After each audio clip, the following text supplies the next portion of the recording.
Assalamu alaikum class. So today I will gonna discuss important stanza of section 6 of epistle 1 of the poem and essay on man written by Alexander Pope. So have a look. Pope has written, no powers of body or of soul to share, but what his nature and his state can bear. Why has not man a microscopic eye? For this plain reason man is not a fly.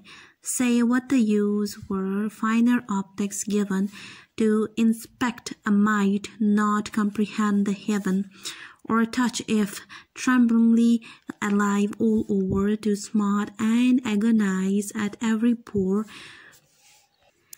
or quick effluvia darting through the brain, die of a rose in aromatic pain.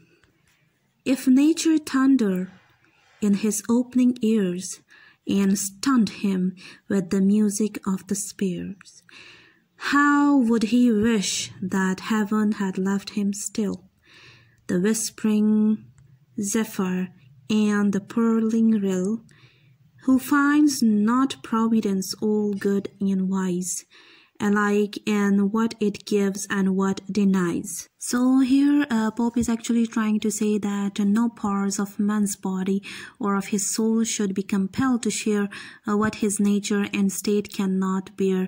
Means कि man को सारी चीज़ें acquire नहीं करनी चाहिए जो कि इसकी body और soul होल्ड ना कर सके. ठीक है, तो मीन्स ज़रूरत से ज़्यादा इंसान पर बोझ नहीं डालता अल्लाह. Fine. So man should not, try to acquire for himself those things which his body and soul cannot hold. And here Pope is also saying that कि क्यों जो है मैन पोजेस नहीं करता माइक्रोस्कोपिक आई. जिस तरह से माइक्रोस्कोप में आपको माइन्यूट चीज़ें बड़ी नज़र आती है. ठीक है, तो यहाँ पे पोप कहते हैं कि why is it that man does not possesses the eye of a microscopic through which he looks into the depth of things and through which smallest things may look the biggest possible. So the reason is simple. So it is like only because man is not a fly. And what would have been the usefulness if man were given a finer, or we could say keener eyesight, or we could say optics. ठीक है, like Pope here is saying that अगर man को जो है अल्लाह ने keener या finer eyesight से नवाजा होता तो what would have been the usefulness basically. तो पोप यहाँ पे कहते हैं कि अगर अल्लाह ने ऐसे ही आई साइट से नवाजा होता जो कि फाइनर और कीनर ऑब्जर्वेशन के साथ देखता था बंदा. ठीक है, इस तरह से ऑप्टिक्स अल्लाह ताला ने मैन को दी होती तो मैन जो है वो बहुत ज़्यादा कीनर ऑब्जर्वेशन उसकी होती. ठीक है, और मोस्ट इनसिग्निफिकेंट थिंग्स जो कि माइन्यूट थिंग्स है, जिस तरह से इंसेक्ट्स और बग्स हो गए. ठीक है, जो कि माइट हम जिसे कहते हैं. ठीक है, स्मॉल थिंग्स हो गए तो उसको हम बहुत ज़्यादा अच्छे तरीके से इंस्पेक्ट कर सकते थे. फिर ऑब्जर्वेशन हमारी बहुत ज़्यादा कीन फिर जो है हुआ करती. ठीक है, लेकिन मैन जो है हम कहते हैं कि he would not have tried to understand the greatest things of the world, like जिस तरह से गॉड है. ठीक है, तो फिर हम गौर फिक्र नहीं करते उन चीज़ों पे कि क्यों इस तरह से माइन्यूट चीज़ें अल्लाह ने क्रिएट की है और हमें अशरफुल मखलूक़ात का दर्जा दिया है. तो फिर जो है हम इस कीन ऑब्जर्वेशन के बिना पर हम अंडरस्टैंड नहीं कर पाते कि ग्रेटेस्ट थिंग्स क्या है वर्ल्ड में. ठीक है, फिर हमारी अंडरस्टैंडिंग जस्ट स्मॉल थिंग्स की तरह स्मॉल होती और हम बड़ी से बड़ी चीज़ों के बारे में सोच विचार बिल्कुल छोड़ देते. Okay, next Pope is saying that what would have been the use if men were given a keener sense of touch. ठीक है, फर्स्ट बताता है कि कीनर आई साइट अगर गॉड प्रोवाइड करता तो क्या होता. अभी जो है कहता है कि अगर keener sense of touch provide करता तो क्या होता. ठीक है, यूजफुलनेस क्या होती उसकी. So this extra sensitivity would have made him tremblingly alive, और we could say conscious of pain all over the body. तो इस वजह से अल्लाह ने एतदाल का रास्ता इख्तियार किया है इस्लाम में भी, ठीक है। तो हर एक चीज़ें अल्लाह ने जो क्रिएट की है, अल्लाह ने नवाजी है हमें, तो वो हमें क्या है कि ज़रूरत से ज़्यादा हम पे बोझ नहीं डाला।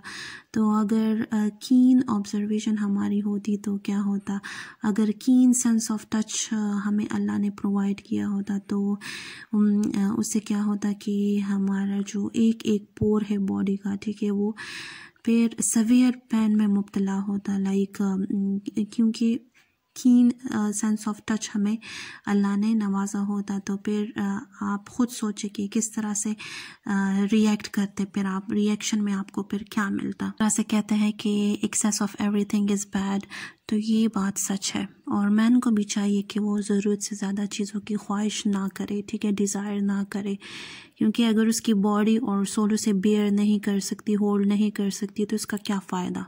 फिर ना यह नेक्स्ट जो है पॉप कहते हैं कि अगर अल्लाह ने इंसान को कीन सेंस ऑफ स्मेल प्रोवाइड किया होता तो क्या होता, ठीक है। Okay, here quick effluvia means outflow of invisible particles by which orders were supposed to be communicated. Fine.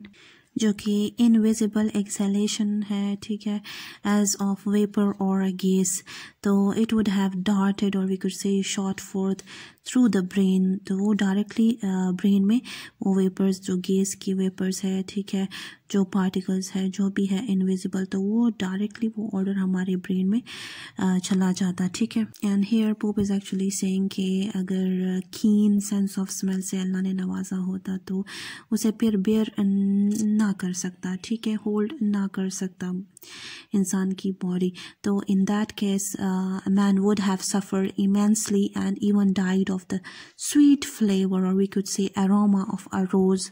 तो फिर इंसान ज़रूरत से ज़्यादा एक चीज़ की स्मेल को बर्दाश्त ना कर सकता, तो उससे उसकी डेथ भी कॉज हो सकती थी। In here pope is actually saying that if a man's sense of hearing were 1,000 times quicker than what it is now, so the music supposed to have been caused by the rotation of the spheres like the earth, or would have stunned man and would have sounded very hard to man and would have caused disturbance to his mind. जिस तरह से man को अल्लाह ने sense of hearing provide किया है, ठीक है, उसे नवाजा है, तो जो कि एग्जिस्टिंग हमारा ये सेंस ऑफ हियरिंग है, ठीक है, वो काफ़ी हद तक परफेक्ट है। लेकिन अगर इससे 100 या 1000 टाइम्स क्विकर होता, ठीक है, सेंस ऑफ हियरिंग हमारा जो कि अभी प्रेजेंट में है उस स्टेट से बहुत ज़्यादा 1000 tons times जो है क्विकर होता। So and then the music supposed to have been caused by the rotation of these spheres, like you know earth की जिस तरह से रोटेशन है, मूवमेंट कर रहा है, ठीक है, तो वो आवाज़ें जो है हमारे ईयर ड्रम से टकराती और हमारा माइंड उससे डिस्टर्ब होता, ठीक है, एक जैरिंग इफेक्ट कॉज करता हमारी ब्रेन में, तो उससे फिर बंदा एक मेंटल स्टेट में चला जाता, ठीक है। Okay, whispering zephyr means west wind and purling means bubbling or murmuring, rill means stream। अच्छा, जो वाटर वेव्स है उससे जो साउंड प्रोड्यूस होता है, ठीक है, या विंड जो है अगर हवा चलती है तो उससे जो साउंड्स प्रोड्यूस होते हैं, तो वो हमारे लिए लाइक हम जब उसे सुनते हैं तो एक सूदिंग इफ़ेक्ट होता है, ठीक है। लेकिन अगर ज़रूरत से ज़्यादा सेंस ऑफ हियरिंग हमें अल्लाह प्रोवाइड करता तो वो हमारे ईयर ड्रम्स को डिस्ट्रॉय करता, और ये साउंड जो हमें प्रेजेंट हालत में कंफर्ट देते हैं, ठीक है, सूदिंग इफ़ेक्ट देते हैं, तो वो फिर जो है डिफीटिंग नॉइस या थंडरिंग नॉइस या जैरिंग इफ़ेक्ट हमें जो है प्रोवाइड करता, और थंडरिंग और बहुत ज़्यादा हार्श नॉइस में चेंज हो जाता, ठीक है। तो यहाँ पे पॉप कहते हैं कि एक्चुअली जस्टिफाई की है, ठीक है, जो अल्लाह के वेज़ है, जो अल्लाह की क्रिएशन है, उसको जस्टिफाई किया है, और कहता है कि जो भी अल्लाह ने हमारे लिए क्रिएट किया है वो सही है, ठीक है, वो जस्टिफाइड है, और उसमें हम कोई ऊंच नीच नहीं ला सकते, ठीक है, और हर एक काम में अल्लाह की मसलहत है, जो भी हमारे लिए करता है वो अच्छे के लिए करता है, ठीक है, तो उसको हम चैलेंज नहीं कर सकते, हम क्वेश्चन नहीं कर सकते। और a man should not try to acquire for himself those those things which his body and soul cannot hold. Okay,